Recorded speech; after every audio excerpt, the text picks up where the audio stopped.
당신 새롭게 시작할 좋은 기회잖아. 남편이라는 자가 배신을 저지르고 80년 전통의 회사까지 무너진 날 다 잃은 저에게 돌아온 말은 이거였어요. 꿈꾸던 인생이 산산조각 나버렸죠. 그렇게 절망 속에 빠져 있을 때 유일하게 위로가 된 게 바로 한국 드라마였습니다. 상상이나 해보셨어요? 낯선 땅에서 한국에서 새 인생을 시작해보자고 결심하게 될 줄이야. 이탈리아 여자가 왜, 어떻게 한국을 선택하게 됐을까요? 저와 함께 그 여정의 시작을 알아가 보시죠. 남편의 배신으로 새로운 인생을 살게 된 이 여성의 사연으로 오늘 이야기 시작해보겠습니다. 안녕하세요. 제 이름은 클라우디아 리치라고 합니다. 저는 이탈리아 밀라노에서 유명한 건축가이며 미모 여성으로 제 커리어를 쌓으며 행복한 나날을 살아가고 있었습니다. 저는 제 완벽했던 밀라노의 삶이 이렇게 빠르게 무너질 거라고는 상상도 못했어요. 하루아침에 세상이 제 발밑에 깔려있는 것 같더니 그 다음 날에는 제가 쌓아 올렸던 모든 것들이 아침 안개처럼 사라져 버렸거든요. 28살의 나이에 이미 젊은 건축가 상도 몇 번 받았고 도시에서 제일 큰 건축 회사 중 하나에서 일하고 있었어요. 제가 일하던 건물은 제 조부모님보다도 오래된 곳이었는데 매일 아침 대리석 계단을 오르며 그곳에서 일하는 게 자랑스러웠어요. 저는 모든 걸 다 계획대로 해나가고 있다고 생각했어요. 제 책상은 밀라노의 번잡한 거리를 내려다보는 큰 창문 옆에 있었고 매일 아침 카푸치노를 마시면서 태블릿에 새로운 건물 디자인을 스케치했어요. 햇빛이 제 도면 위에 그림자를 들이우는 모습을 보면서 말이죠. 다른 건축가들은 제 아이디어를 존중해줬고 상사들은 중요한 프로젝트를 저에게 맡겼어요. 제가 설계한 작은 박물관이 피렌체에 실제로 세워지기도 했어요. 제 디자인이 그 역사 깊은 곳에 서 있다는 게 얼마나 뿌듯했는지 몰라요. 그리고 마르코가 있었죠. 회사 파트너 중 한 명이었는데 그는 항상 완벽하게 맞춘 슈트를 입고 환한 미소로 사람들을 맞이하는 매력적이고 성공적인 사람이었어요. 어느 날 퇴근 후 저녁을 먹으러 가자고 했을 때 제 심장이 터질 것처럼 두근거렸어요. 우리는 빠르게 사랑에 빠졌어요. 적어도 저는 그렇게 믿었죠. 1년 안에 우리는 코모 호수에서 아름다운 결혼식을 올렸어요. 맑은 물에 산이 비치는 풍경 속에서요. 하지만 겉으로 완벽해 보이는 것들이 속은 부서져 있을 때도 있잖아요. 제 삶이 딱 그런 모습이었어요. 사무실에서 이상한 소문이 들려오기 시작했어요. 80년 동안 굳건했던 우리 회사가 재정 문제를 겪고 있다는 이야기였죠. 코로나19 팬데믹이 유럽을 강타하면서 많은 건설 프로젝트가 취소되거나 보류되었어요. 처음엔 별로 걱정하지 않았어요. 2차 세계대전도 버틴 회사인데 이 정도쯤이야 견디지 않을까 싶었거든요. 제 생각이 틀렸어요. 생각보다 훨씬 심각했어요. 어느 월요일 아침 출근했더니 사무실 문이 잠겨있고 바깥에 공고문이 붙어 있더라고요. 회사가 파산했다는 내용이었어요. 그렇게 제가 커리어를 쌓아왔던 회사가 하루아침에 사라져버린 거예요. 80년의 역사가 단 하루 만에 끝나버린 거죠. 하지만 직장을 잃은 게 가장 큰 충격은 아니었어요. 파산 일주일 후 마르코의 이메일을 정리하다가 중요한 연락처를 저장하려고 했거든요. 그런데 그때 그걸 발견했어요. 소피아라는 회사의 큰 고객 중 한 명과 주고받은 수백 개의 이메일을요. 손이 떨리는 와중에 계속 읽다 보니 그들이 1년 넘게 바람을 피우고 있었다는 걸 알게 됐어요. 제가 마르코에게 따지자 그는 부정조차 하지 않았어요. 대신 회사 파산을 핑계로 이혼을 요구하더라고요. 시작하기 좋은 때야 라면서요. 마치 우리의 5년간의 결혼이 단순히 실패한 사업 계약이라도 되는 것처럼요. 그 다음 몇 주는 악몽을 걷는 것 같았어요. 마르코의 배신보다 더 상처가 된 건 주변 사람들의 반응이었어요. 친구들은 이런 일은 흔한 거야 라거나 그래도 젊을 때 알게 돼서 다행이지 같은 말만 하더라고요. 심지어 마르코의 어머니조차도 제가 그냥 받아들이고 그를 되찾아야 한다고 말했어요. 그때부터 제 주변 사람들 중에도 비슷한 이야기를 가진 사람들이 많다는 걸 알게 됐어요. 바람을 피운 남편들, 아무 말도 하지 않고 묵묵히 사는 아내들, 같이 살지만 거의 대화도 없는 부부들. 사랑과 신뢰는 진짜가 아니고 배신은 삶의 일부라고 다들 당연하게 받아들이는 것 같았어요. 저는 심한 우울증에 빠졌어요. 제대로 먹지도 못하고 밤이면 천장만 바라보면서 제가 뭘 잘못했는지 고민했어요. 제가 늘 사랑했던 밀라노라는 아름다운 도시가 감옥처럼 느껴지기 시작했어요. 거리마다 마르코와의 추억이 떠오르고 건물마다 잃어버린 커리어가 떠올랐으니까요. 어느 저녁 혼자 아파트에 앉아 있다가 중요한 걸 깨달았어요. 저는 더 이상 이탈리아에 있을 수 없었어요. 밀라노의 모든 돌 하나하나가 잊고 싶은 기억을 품고 있었고 주변의 모든 익숙한 얼굴이 감당할 수 없는 판단이나 동정을 담고 있었어요. 제 삶을 다시 시작하려면 완전히 새로운 곳으로 가야 한다는 걸 느꼈어요. 그런데 어디로 가야 할까요?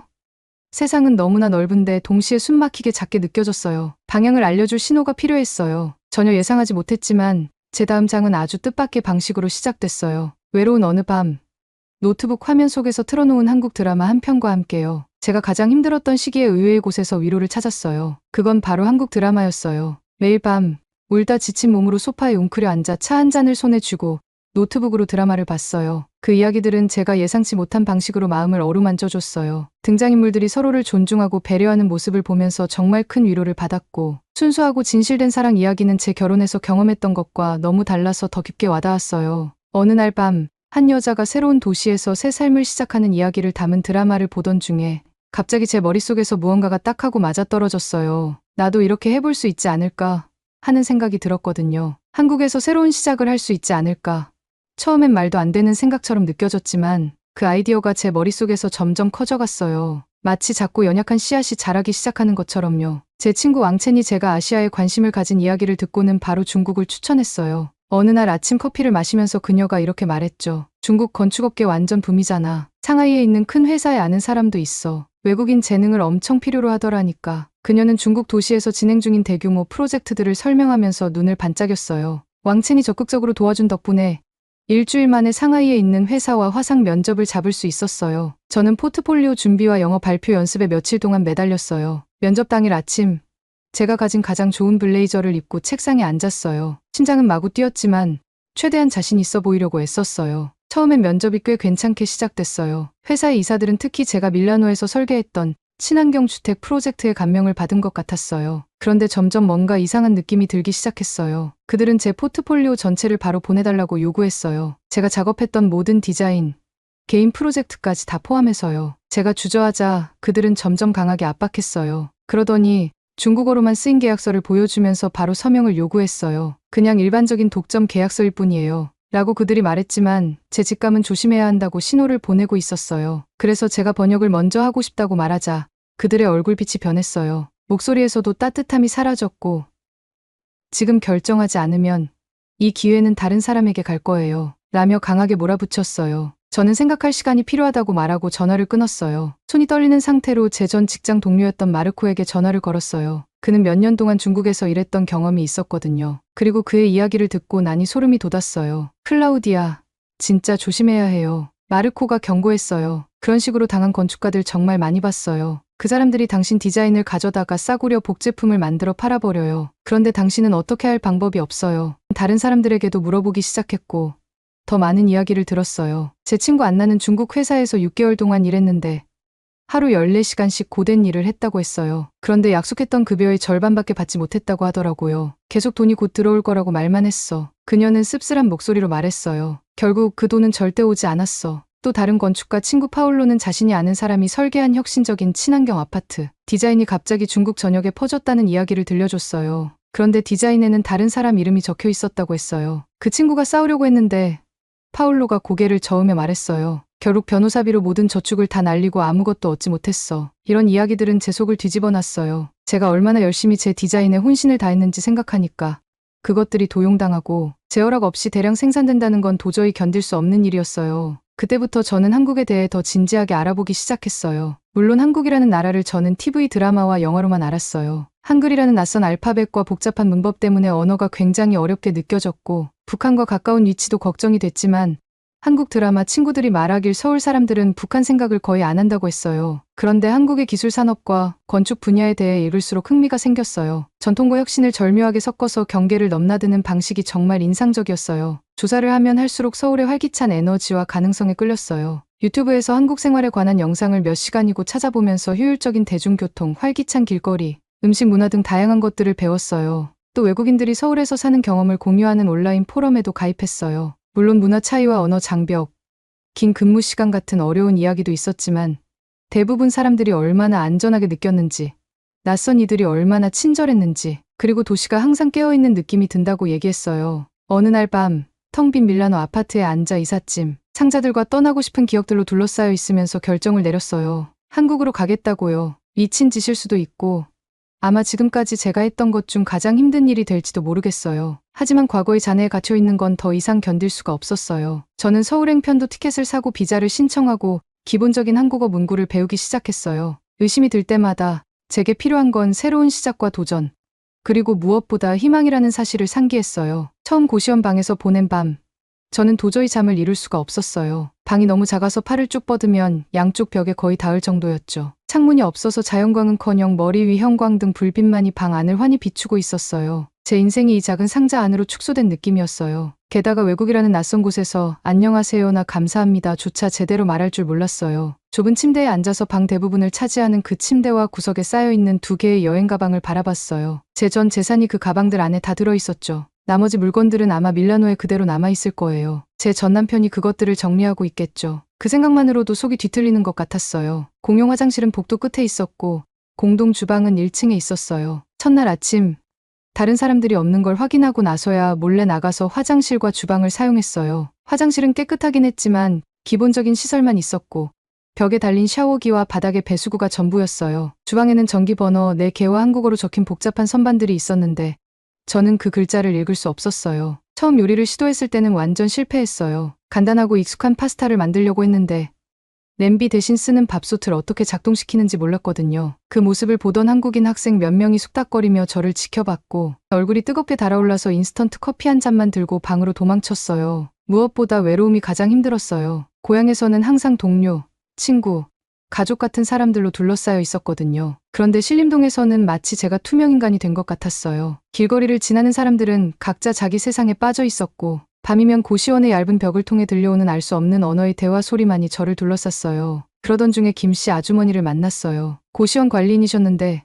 키가 작고 다부진 체격의 60대 여성이셨어요. 항상 꽃무늬 앞치마를 입고 계셨죠. 다른 입주자들은 그분을 아줌마라고 불렀는데 그게 한국어로 중년 여성을 뜻한다는 걸 나중에 알게 됐어요. 아주머니는 저희 할머니를 떠올리게 했어요. 특히 다른 사람들을 세심하게 챙기는 모습이요. 어느 날 아침 제가 벽 너머로 우는 소리를 들으셨는지 그 벽이 그렇게 얇은 줄 몰랐어요. 아주머니가 제 방문 앞에 작은 용기를 하나 두고 가셨더라고요. 안에는 따뜻하게 잘 지어진 밥에 계란 프라이를 올린 것과 몇 가지 반찬이 들어 있었어요. 그리고 서툰 영어로 쓴 쪽지가 함께 있었어요. 많이 먹어요. 화이팅.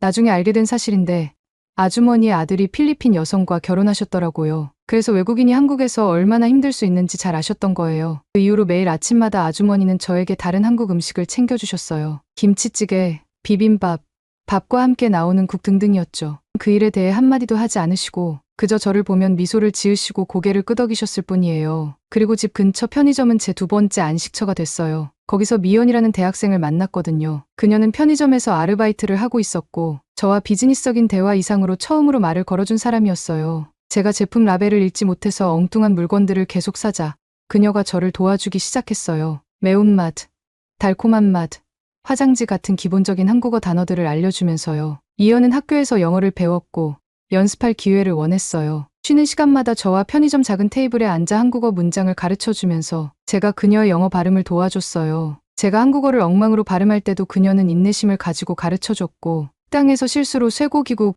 대신 신발국을 주문했을 때도 저를 놀리기보다는 같이 웃어줬어요. 제 생일날 저는 특히 기운이 없었어요. 생일이라고 누구에게 말한 것도 아니었어요. 말할 사람이 없었으니까요. 그런데 미연이 그 주 초에 제가 와인 살 때 제 신분증을 본 것 같더라고요. 그녀가 편의점에서 작은 케이크에 초 하나를 꽂아 제게 선물로 줬어요. 그리고 한국어와 영어를 섞어 생일 축하합니다를 불러줬죠. 저는 한국에 온 이후 처음으로 기쁜 눈물을 흘렸어요. 조금씩 제 작은 방이 집처럼 느껴지기 시작했어요. 사진 몇 장을 붙이고 햇빛 없이도 잘 자라는 작은 식물을 하나 샀거든요. 김씨 아주머니가 밥솥 사용하는 법을 가르쳐 주셨고 그 후로는 저 혼자 간단한 한국 음식을 만들어 먹을 수 있게 됐어요. 미연은 저를 친구들에게 소개해줬는데 그들은 이탈리아와 건축에 대해 궁금해했어요. 물론 힘든 날도 있었어요. 지하철에서 길을 잃고 완전히 다른 동네로 가버릴 때도 있었고 키가 크고 곱슬머리인 이탈리아 여자인 제가 한국 사람들과는 너무 다르게 생겼다고 사람들이 쳐다보는 것도 익숙해지지 않았어요. 가끔은 나이 드신 한국 분들이 버스에서 제 옆자리에 앉는 걸 피할 때도 있었고요. 언어 장벽은 제가 절대 넘을 수 없을 것 같은 벽처럼 느껴졌어요. 그런데 가끔 예상치 못한 친절한 순간들이 찾아왔어요. 길을 잃고 헤매던 저를 도와 신림동까지 직접 데려다 주신 할아버지라든지 시장에서 항상 제게 채소를 더 챙겨주며 손을 토닥이며 화이팅이라고 말해주시는 아주머니처럼요.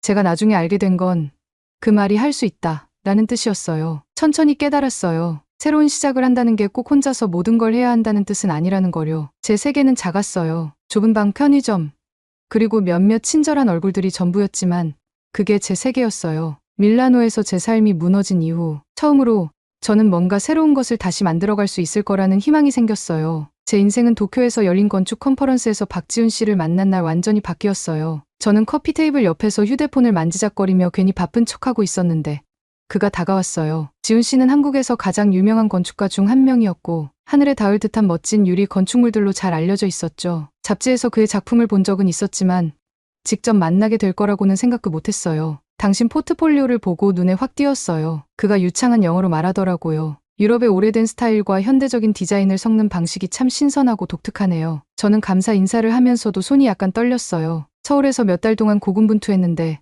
드디어 누군가 제 작품을 알아봐 주는 것 같았거든요. 그런데 지훈 씨는 그냥 빈말로 칭찬만 한 게 아니었어요. 저를 특별한 사람에게 소개해주고 싶다고 했죠. 그렇게 해서 저는 민준 씨를 만나게 됐어요. CEO라고 해서 엄청 연륜 있는 분일 줄 알았는데 예상보다 젊었어요. 30 초반쯤 돼 보이는 그는 친근한 눈빛과 열정적인 에너지를 가진 사람이었어요. 민준 씨는 인공지능 AI를 활용해서 도시를 설계하는 스타트업을 운영하고 있었죠. 강남에 있는 그의 사무실에서 처음 만났을 때 그는 유럽 건축에 대해 물어보면서 몇 시간 동안 저와 대화를 나눴고 자신의 AI 기술을 보여줬어요. 당신의 경험이 딱 우리가 필요로 하던 거예요. 그가 컴퓨터 화면에 떠있는 3D 모델을 가리키며 눈을 반짝이며 말했어요. 유럽 도시는 수백 년의 역사를 품고 있잖아요. 우리가 배울 게 많아요. 함께 일해보시겠어요? 저는 주저없이 네라고 대답했어요. 한국에 온 이후 처음으로 제 미래가 정말로 기대되더라고요. 민준 씨와 저는 함께 긴 시간 동안 일하며 그의 AI 시스템의 유럽 건축의 원칙을 가르쳤어요. 가끔 늦은 밤까지 배달 음식을 시켜 먹으면서 사무실 바닥에 앉아 건축 도면과 컴퓨터 화면에 둘러싸인 채 미래에 대해 이야기했어요. 하지만 모든 게 잘 풀리는 듯하던 그때 과거의 그림자가 다시 나타났어요. 어느 날 아침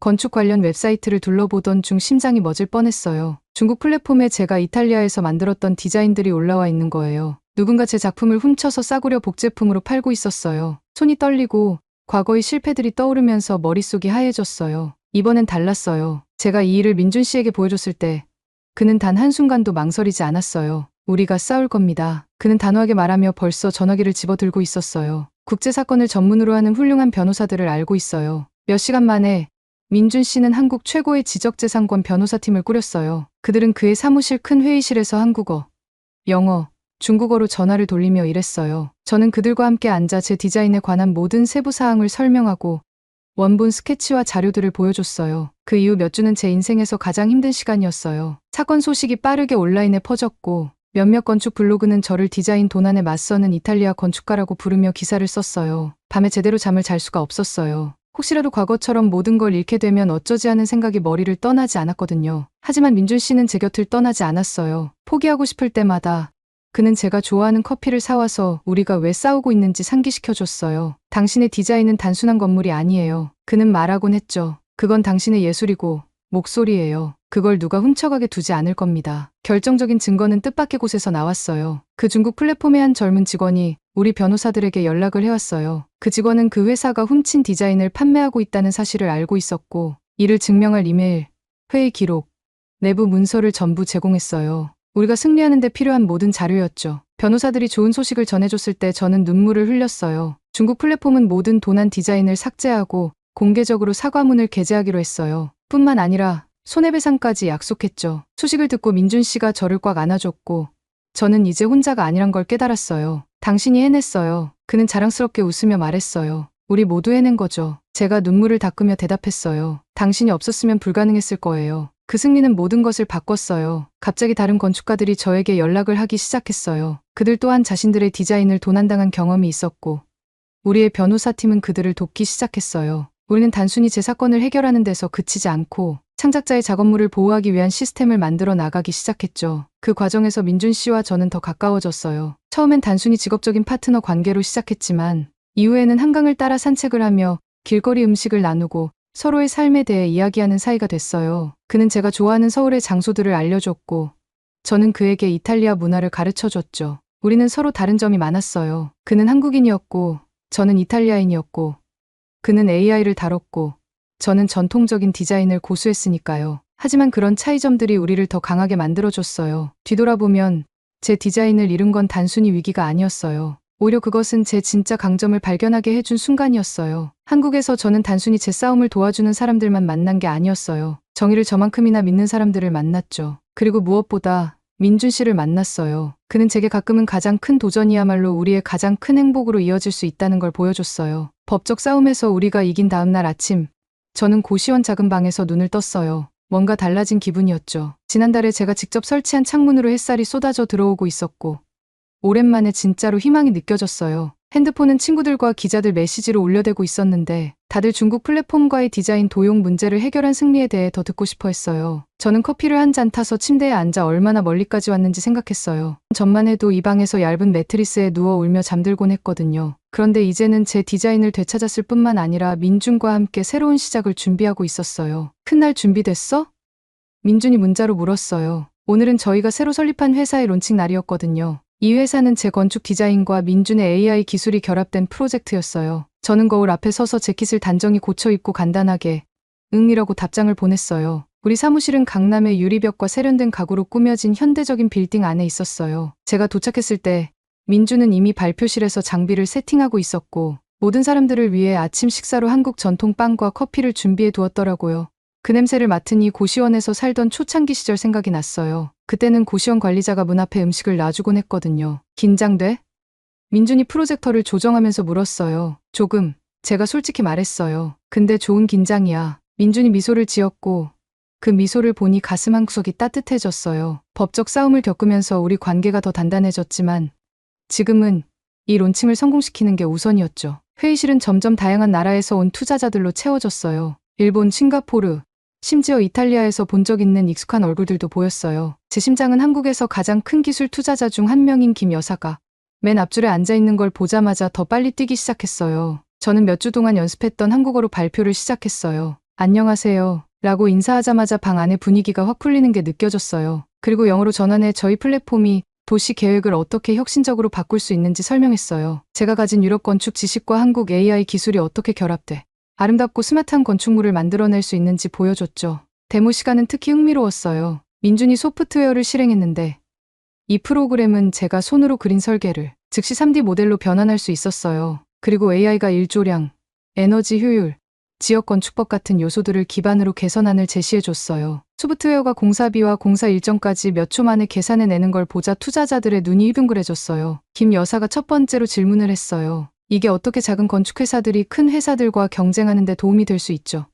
그녀의 질문을 듣고 이탈리아에서 작은 건축사로 일하던 제 고생이 떠올라 미소가 지어졌어요. 저희 플랫폼은 모두에게 공평한 기회를 줍니다. 제가 답했어요. 작은 회사들도 이제 큰 회사들만큼 효율적으로 일할 수 있게 돼요. 대규모 팀이 없어도요. 게다가 AI가 디자인 도용을 방지해주죠. 제가 얼마나 잘 아는 문제인지 아시겠죠? 방 안에서는 다들 고개를 끄덕이며 웃었어요. 점심시간이 되자 저희는 예상보다 더 많은 투자 제안을 받았어요. 김 여사는 저희의 주요 투자자가 되고 싶어 했고 다른 기업들은 협업을 문의했어요. 민준과 저는 서로를 바라보며 믿기지 않는다는 표정을 지었어요. 우리의 꿈이 현실이 되고 있었어요. 그날 저녁, 저는 특별한 저녁 식사를 계획했어요. 고시원 관리자를 압구정에 있는 고급 한식당으로 초대했거든요. 그녀가 가장 좋은 한복을 입고 나타났을 때 거의 울 뻔했어요. 이분은 제가 힘들 때 김치와 국을 문 앞에 놔주며 살아갈 힘을 주셨던 분이에요. 클라우디아야. 그녀가 저를 친근하게 부르며 말했어요. 정말 자랑스럽다. 저희는 삼겹살을 먹고 소주를 마시며 회사 계획에 대해 이야기했어요. 그녀는 제가 서툰 한국어로 연습했던 예전처럼 고개를 끄덕이며 미소를 지으면서 제 이야기를 들어주셨어요. 저녁 식사 후에는 새로 사무직 일을 시작한 미연에게 전화를 했어요. 그녀는 일을 끝내자마자 저를 만나러 왔고 저희는 단골 빙수 가게에서 디저트를 먹었어요. 언니, 해냈네요. 그녀가 소리치며 저를 언니라고 부를 때마다 저는 정말 집에 온 듯한 기분이 들었어요. 저희는 커다란 팥빙수를 나눠 먹으면서 론칭 행사에 대해 이야기했어요. 그날 밤 서울의 분주한 거리를 걸으며 저는 감사한 마음에 벅찼어요. 네온사인이 밝게 빛나고 길거리 음식 냄새와 웃음소리가 가득했죠. 한때 낯설고 두려웠던 이 도시가 이제는 저희 집이 되었어요. 고시원 방에 돌아와 노트북을 열었더니 전 남편에게서 이메일이 와 있었어요. 저희 회사 론칭 소식을 들었다며 다시 연락하고 싶다고 하더라고요. 저는 미소를 지으며 답장도 없이 이메일을 삭제했어요. 과거를 돌아볼 필요가 없었죠. 제 미래는 여기 한국에 있었고 밝고 가능성으로 가득했으니까요. 그날 밤 제가 여기까지 오도록 도와준 사람들을 생각하며 잠이 들었어요. 친절했던 고시원 관리자, 항상 밝았던 미연, 그리고 제가 제 자신을 믿지 못할 때 저를 믿어줬던 민준까지요. 내일은 저희 첫 공식 업무일이었고 저는 앞으로 펼쳐질 일이 너무 기대됐어요. 이 끝없는 에너지와 혁신이 넘치는 도시에서 저는 마침내 제 자리를 찾은 것 같았어요.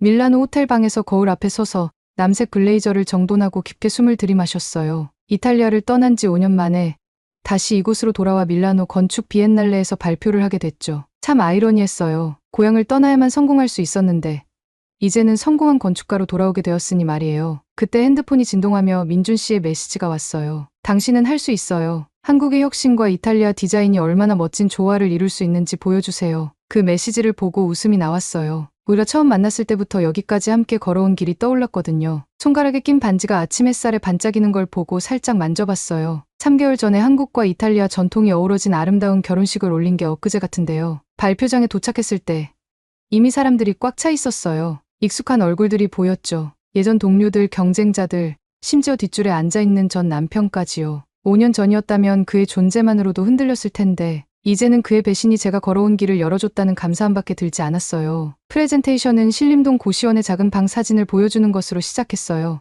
이곳이 제가 서울에서 살았던 첫 번째 집이에요. 라고 말했어요. 10제곱미터, 창문도 없고 화장실은 공용이었죠. 하지만 바로 이 작은 공간에서 다시 크게 꿈꿀 용기를 얻었어요. 청중들은 예상치 못한 시작에 흥미를 느낀 듯 앞으로 몸을 기울였어요. 제가 만든 AI 기반 도시 계획 플랫폼에 대해 설명하면서 건축의 아름다움과 한국의 기술 혁신이 어떻게 어우러졌는지 보여줬어요. 이 플랫폼은 이제 지역 문화를 존중하면서도 가능한 디자인의 경계를 확장하는 도시 설계를 자동으로 생성할 수 있게 됐어요. 서울, 싱가포르, 두바이에서 완성된 프로젝트들도 함께 소개했죠. 하지만 성공은 기술이나 디자인만으로 이루어지는 게 아니에요. 라고 말하며 이야기를 이어갔어요. 당신을 믿어주는 사람들을 만나는 게 중요하죠. 고시원 사장님이 저에게 음식을 챙겨주셨던 이야기, 미연 씨가 한국어를 가르쳐줬던 이야기, 그리고 제 디자인이 도움당했을 때 함께 싸워준 민준 씨에 대한 이야기를 나눴어요. 청중들은 숨소리도 들리지 않을 만큼 집중해서 듣고 있었어요. 발표가 끝난 뒤 기자들이 몰려들었어요. 가장 많이 받은 질문은 이거였어요. 왜 한국인가요? 왜 이탈리아로 돌아가거나 다른 유럽 국가들을 선택하지 않았나요? 저는 솔직하게 대답했어요. 한국에서 저는 변화를 받아들이고 혁신을 추구하는 사회를 만났어요. 제가 아이디어를 꺼내면 사람들이 왜 안 돼? 라고 물었지. 왜 해야 돼? 라고 묻지 않았거든요. 이 대답은 NHK의 유키 타나카라는 제작자의 관심을 끌었어요. 그녀는 아시아에서 활동 중인 외국인 전문가들에 관한 특별 프로그램에 제 이야기를 소개하고 싶다고 했어요. 인터뷰 중에 저는 여러 나라에서 일자리를 찾으려 했던 제 경험을 솔직히 털어놨죠. 사실 처음에는 일본을 시도했었어요. 라고 말했어요. 그런데 많은 회사들이 외국인 여성에게 리더십을 맡기는 걸 주저하더라고요. 일하는 문화도 굉장히 경직되어 있었고요. 반면 한국은 특히 기술 분야에서는 완전히 달랐어요. 어디에서 왔는지보다 무엇을 할 수 있는지가 더 중요했어요. 이 인터뷰는 일본에서 바이럴이 됐고 제 메일함에는 특히 전통적인 기업 문화에 갇혀 있다고 느끼는 젊은 직장인들, 특히 여성들로부터 메시지가 가득 찼어요. 그들은 한국에서의 기회, 한국어를 배우는 방법, 위험을 감수하는 방법에 대해 물어봤죠. 저는 5년 전 한국 드라마를 보며 희망을 찾으려 애썼던 제 자신이 떠올라 하나하나 답장을 보냈어요. 서울로 돌아와 민준 씨와 저는 강남에 있는 새 집으로 이사했어요. 벽에서 천장까지 이어진 커다란 창문이 있는 현대적인 아파트였어요. 창문 하나 없던 고시원 방과는 정말 비교도 안 됐죠. 어느 날 저녁, 저희는 집들이 파티를 열었어요. 미연 씨, 이제는 성공한 마케팅 매니저가 된 그녀와 고시원 사장님, 이제는 저에게 어머니 같은 존재가 되신 분, 민준 씨를 처음 소개해준 지훈 씨, 그리고 새롭게 사귄 친구들까지 모두 함께 있었어요. 클라우디아, 미연 씨가 잔을 들며 부르셨어요. 예전에 한국어로 커피 주문도 못했던 거 기억나요? 모두가 웃음을 터뜨렸고 저도 웃었어요. 이제는 비록 이탈리아 억양이 섞여 있긴 하지만 한국어로 발표까지 하는 저 자신이 신기했거든요. 민준 씨는 그런 제 억양이 귀엽다고 하더라고요. 다음날 아침, 서울에 있는 한 대학교에서 국제 건축과 혁신에 대한 강연 시리즈를 맡아달라는 이메일을 받았어요. 집무실에서 서울 스카이라인을 바라보며 생각에 잠겼어요. 인생은 참 예상치 못한 방식으로 흘러가더라고요. 한국에 도망치듯 왔던 제가 여기서 삶의 목적, 사랑, 그리고 상상도 못했던 미래를 찾게 되었으니 말이에요. 핸드폰이 또 울렸어요. 이번에는 젊은 이탈리아 건축가가 한국으로 이주하는 것에 대한 조언을 구하는 메시지를 보냈어요. 미소를 지으며 답장을 쓰기 시작했어요. 당신에게 꿈이 두 번째 기회를 얻을 수 있는 곳에 대해 이야기해줄게요.